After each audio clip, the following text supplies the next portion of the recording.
Und unser Reporter Paul Klinzing ist für uns in Aschaffenburg. Paul, die AfD, die hat ja in Aschaffenburg gestern der Opfer der Messerattacke gedacht. Auch AfD-Rechtsaußen Björn Höcke war mit dabei. Wie kam das denn in Aschaffenburg an?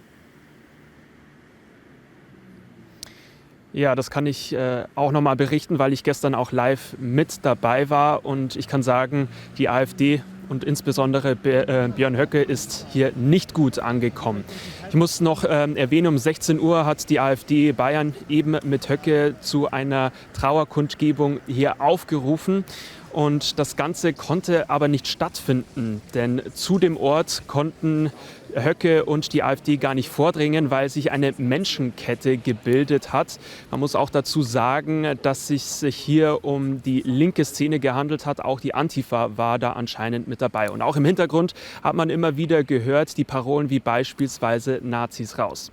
Nichtsdestotrotz habe ich mich auch mit anderen Bürgern hier unterhalten und auch die Frage gestellt, was halten Sie denn davon, wenn beispielsweise die AfD hier vorbeikommt? Und dann haben doch alle einstimmig gesagt, sie finden es ein bisschen befremdlich, dass eben die AfD oder auch andere Politiker diese Tat für sich instrumentalisieren, vor allem so kurz nach der Tat. Und alle sind sich einig, ja, in der Migrationspolitik muss sich zwar etwas ändern, aber wenn man hierher kommt zum Tatort, dann sollte hier zumindest in Würde und Anstand gedacht werden. So zumindest die Meinung vieler Aschaffenburger.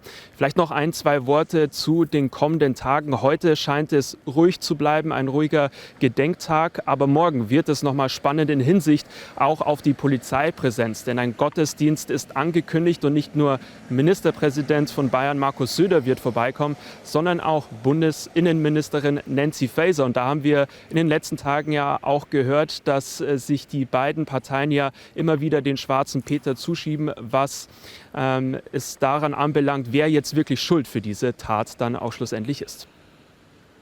Paul, ganz herzlichen Dank dir nach Aschaffenburg.